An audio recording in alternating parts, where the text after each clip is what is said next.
Hi everyone. Today we're going to talk about Alpha Lock and how to use it. Now if you're familiar with clipping mask, Alpha Lock will look very familiar, although it does act a little differently. If you aren't familiar with a clipping mask and you want to check that out, check out the link in the description below to my tutorial on how to use a clipping mask. But Alpha Lock is what we're going to talk about today. Here is a drawing I have in my Turtles series. Again, you can see that animation for this in the Turtles playlist, and I'll link that in the description below also. And let's say I want to put a design in the popcorn holder, and I don't want it to go out the edges on the left or right. So I'm going to go to that layer, I'm going to click the thumbnail, and I'm going to turn on Alpha Lock. Now what Alpha Lock does is it selects only the areas with color in that layer.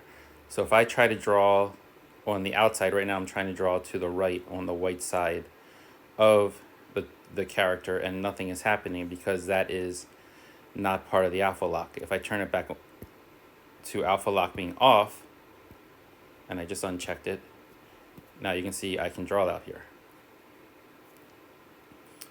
Go back, turn Alpha Lock on, and again I'm drawing in that same spot, nothing's happening. However, if I go to the colored area of the drawing, say where the popcorn box is, and I start drawing, it will draw in the box or on the box, but as I get to the edge, if I draw beyond the edge, it stops. Again, I'll do it again.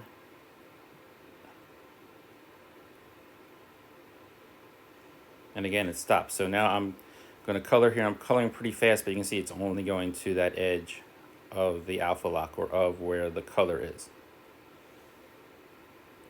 Now the one big difference between using Alpha Lock and doing this as a clipping mask is if you make a mistake and go to erase it. With a clipping mask, you'd erase the layer that you have the design on that you're masking into what's below it. Here, it's all one layer. So if I go and I want to erase what I just did, I can't bring back the drawing underneath. It's erasing the whole entire image. And now, if I go to draw there, that becomes part of the Alpha Lock. So I can't draw over top of where I erased and kind of redo what I want to do unless I turn Alpha Lock off by unchecking it, and now I can draw in that space again. So Alpha Lock, clipping mask, very similar. Biggest difference is Alpha Lock is all on one layer. Clipping mask incorporates an additional layer, which separates it from the main drawing. If you find this video useful, please consider subscribing and checking out all my other Procreate tutorials, liking this video, and ringing that bell, and I'll see you next time.